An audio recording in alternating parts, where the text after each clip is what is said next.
എനിക്കൊരു കാര്യം പറയാനുള്ളത്, നിങ്ങളെല്ലാവരും വിചാരിച്ച പോലെ തെറ്റിദ്ധാവണ്ട. സബിന പറഞ്ഞ കുട്ടി എൻ്റെ വീട്ടിൽ ഞാൻ ഓട്ടോറിക്ഷ ഡ്രൈവറാണ്. ഞാൻ ഓട്ടം പോയോണ്ടിരിക്കുന്ന ടൈമിൽ അറിയുന്ന കുട്ടിയല്ലേ വിചാരിച്ചിട്ട് കുട്ടീനെ ഞാൻ ആലിഞ്ചോടാണ് കുട്ടിയുടെ വീട്. ഓളപ്പാക്ക് കൽപ്പണിയാണ്, ഉമ്മ വീട്ടിലിരിപ്പാണ്, ജോലിയൊന്നുമില്ല. അപ്പോൾ ഈ കുട്ടീനെ കണ്ടപ്പോൾ ഞാൻ വണ്ടി കയറ്റി, മോൾ എവിടേക്കാ പോണ്, ഞാൻ പഠിക്കാൻ പോവുകയാണ് പറഞ്ഞു. അപ്പോൾ എവിടെ പഠിക്കണമെന്ന് ചോദിച്ചപ്പോൾ ഹൈവേയിലാണ്, ജിടെക്കിലാണ് പഠിക്കണമെന്നും പറഞ്ഞു. ജിടെക് ഹൈവേയിലല്ലെന്നാൽ കയറിക്കോന്ന് ഞാനും പറഞ്ഞു കയറ്റി. ഞാൻ ഓട്ടോ സ്റ്റാൻഡിലേക്ക് കയറുമ്പോൾ ഈ കുട്ടി എന്നോട് ചോദിച്ച് ഓട്ടോറിക്ഷ സ്റ്റാൻഡിൽ കയറണമെന്നുണ്ടോ എന്ന് ചോദിച്ചു. അപ്പം പറഞ്ഞു എന്താ സംഭവം ചോദിച്ചു. അപ്പോൾ എന്നോട് പറഞ്ഞു നമുക്ക് ഒന്ന് എവിടേക്കെങ്കിലും പോവായാലോ ചോദിച്ചു. അപ്പോൾ ഞാൻ ചോദിച്ചു എവിടേക്കാണ് ചോദിച്ചു. കുറച്ച് നേരം എവിടെയെങ്കിലും ഒഴിഞ്ഞ് മാറി ഇരിക്കാനാണ് പറഞ്ഞു. പോയത് നമ്മളെ തൃത്താല വെള്ളാങ്കല്ല് ബീച്ച് പാർക്കിലേക്കാണ് പോയത്. അതിന് ഫസ്റ്റ് ദിവസം അങ്ങനെ പോയി. രണ്ടാമത്തെ ദിവസം ഇതേമാതിരി റൂം കുട്ടി പറഞ്ഞു എനിക്ക് ചാറ്റിങ്ങും കാര്യങ്ങളൊക്കെ ഉണ്ടായിരുന്നു.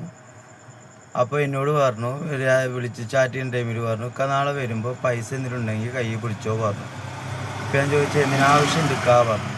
അപ്പം ആയിക്കോട്ടെ ഞാൻ എടുക്കാ പറഞ്ഞു. അങ്ങനെ ഞാൻ പൈസ ഇതൊക്കെ കാര്യങ്ങളൊക്കെ എടുത്തു. പോയപ്പോൾ എന്നോട് പറഞ്ഞു ഇവിടെ റൂം എവിടെയെങ്കിലും കിട്ടുമെങ്കിൽ റൂം എടുക്കുക പറഞ്ഞു. റൂമും കാര്യങ്ങളൊക്കെ നമ്മളെടുത്തു. അപ്പോൾ സബിനാൻ്റെ മനസ്സിൽ ഇതുള്ളത് എനിക്കറിയില്ല. സബിന പറഞ്ഞു റൂം എടുത്തു. 102 റൂം നമ്പർ, അത് ഞാൻ എടുത്തു. അവിടുന്ന് അങ്ങോട്ടുള്ള ബന്ധം തുടർന്നു. ഇപ്പോൾ ഒരു 3 ആഴ്ച ആയിട്ട് എനിക്ക് ഓളെ കാണാനും ഇതിനൊന്നും പറ്റാത്തതിൻ്റെ ബുദ്ധിമുട്ടിലാണ് ഇപ്പോൾ ഇതൊക്കെ സംഭവിച്ചത്. അതിൻ്റെ ഇത് കഴിഞ്ഞിട്ട് ഓളെ അളിയൻ കേസ് കൊടുത്തു, ചങ്ങനാശ്ശേരി സ്റ്റേഷനിൽ കൊടുത്തു. കോംപ്രമൈസായി, അങ്ങോട്ട് പറഞ്ഞ് കോംപ്രമൈസായിട്ടും ഈ കുട്ടി അന്ന് തന്നെ എന്നെ ചങ്ങലത്ത് വെച്ച് കണ്ടപ്പോൾ സോറി അളിയനാണ് കൊടുത്തത്, ഞാനല്ല, എനിക്ക് നിങ്ങളെ ഇഷ്ടമാണ്, ഇപ്പോഴും ഒരു കുറവൊന്നുമില്ല പറഞ്ഞ്. അത് അന്നും റൂം എടുത്തന്നും ഞങ്ങൾ തമ്മിലുള്ള ബന്ധം പുതുതാകുമ്പോഴും കുട്ടി പറഞ്ഞു നിങ്ങളെ ഇഷ്ടമാണ്, ഞാൻ നിങ്ങളെ തന്നെ കല്യാണം കഴിക്കൊള്ളൂ പറഞ്ഞു. പിന്നെ ഈ കുട്ടിക്ക് പറഞ്ഞ പല ആൾക്കാർ അഫെയറും കാര്യങ്ങളും ഇതൊക്കെ ഉള്ളതുകൊണ്ട് ഞാൻ ഓളോട് കാര്യങ്ങൾ ഇതാക്കി. ഒന്നൊന്നല്ല, അത്യാവശ്യം ആൾക്കാർ ഇതുണ്ടായിരുന്നു, അവൾക്ക് അത്യാവശ്യം ഇതുണ്ടായിരുന്നു. അങ്ങനെ ഇതാക്കിയിട്ട് നമ്മൾ ആയിക്കോട്ടെ കുഴപ്പമില്ല എന്നുള്ള ലെവലിക്ക് കഴിക്കാമെന്നൊക്കെ പറഞ്ഞു. ഇതൊക്കെ സെറ്റായതായിരുന്നു.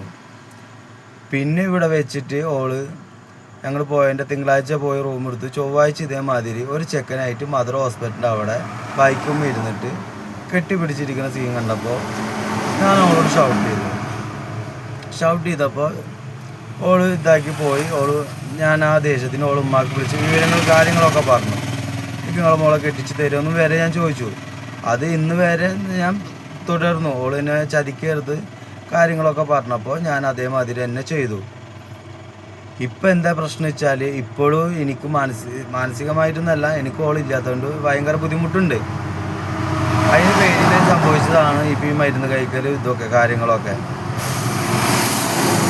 ഈ കേസ് കൊടുത്ത് കോംപ്രമൈസ് ആയിട്ടും എന്നെ ഇതാവണില്ല. അവൾക്ക് എന്നെ വേണമെന്ന് പറഞ്ഞ് ഞാനല്ല കൊടുത്തത്, അളിയനാ കൊടുത്തതെന്നും കാര്യങ്ങളൊക്കെ എന്നോട് പറഞ്ഞു. അപ്പോൾ ഞാനൊന്ന് നോക്കുക എന്നാൽ കുഴപ്പമില്ല. അപ്പോൾ എന്നോട് പറഞ്ഞു ആദ്യത്തെ പോലെ നമ്മളിങ്ങനെ ഇതാവണ്ട, ഒഴിഞ്ഞ് മാറി കണ്ടാൽ മതി കേട്ടോ, ചിലപ്പോൾ അളിയൻ വാച്ച് ചെയ്താലോ എന്നൊക്കെ പറഞ്ഞു. അപ്പോൾ അന്ന് ആയിക്കോട്ടെ പറഞ്ഞ് സമ്മതിച്ചു. ഇപ്പോൾ ഈ ഒരാഴ്ച ആയിട്ട് കോളേജിലേക്ക് ഇതിക്കൊന്നും വരാത്തതിൻ്റെ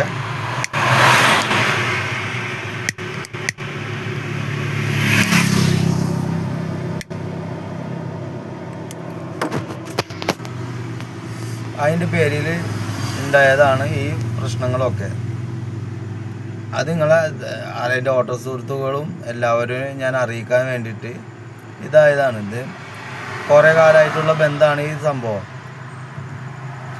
ഒന്നോ രണ്ടോ പ്രാവശ്യമൊന്നുമല്ല ഞങ്ങൾ തമ്മിലുള്ള ബന്ധങ്ങൾ തുടങ്ങിയിട്ട്. സപ്നൻ്റെ വീട് ആലഞ്ചോടാണ്. ആലഞ്ചോടിൽ നിന്ന് ഉള്ളിലേക്ക് പോയിട്ടുള്ള പെരയാണ്. സാബൂന്നും വിളിക്കും, ഓളുമ്മ സാബൂന്നും വിളിക്കും. ഇത് വിളിക്കും. എല്ലാവരുമായിട്ട് സംസാരിച്ച്, അളിയനായിട്ട് സംസാരിച്ച്, ഓളുമ്മാനായിട്ട് സംസാരിച്ച്, ഇതൊന്നും ഒരു ഇതുമില്ല. അപ്പോൾ ഇതിങ്ങനെ ആയി കഴിഞ്ഞാൽ ശരിയാവില്ലല്ലോ. അതിൻ്റെ പേരിൽ ഇതായതാണ്. എനിക്കിനി ഇതെന്നല്ല, ഏത് രീതിക്ക് എന്ത് സംഭവിച്ചാലും ഇവർ തന്നെയാണ് ഉത്തരവാദി. കാരണം ഒരു കുഴപ്പമില്ലാതെ ഓട്ടോറിക്ഷ ഓടിയിട്ട് എൻ്റെ ജീവിതം, എൻ്റെ മക്കളെ ഇതൊക്കെ നോക്കി നടക്കുകയായിരുന്നു. ഞാൻ അവളോട് പറഞ്ഞാണ് ഞാൻ കല്യാണം കഴിച്ചതാണ്, എനിക്ക് 2 മക്കളുള്ള കാര്യങ്ങളൊക്കെ ഞാൻ അവളോട് പറഞ്ഞിട്ടാണ്. അവൾക്ക് ഇതൊന്നും കുഴപ്പമില്ല, എനിക്ക് സർഫിക്കാനെ മതി, എനിക്കിഷ്ടമാണെന്നൊക്കെ പറഞ്ഞിട്ടാണ് ഞാൻ ഇതിലേക്ക് നിന്നത്.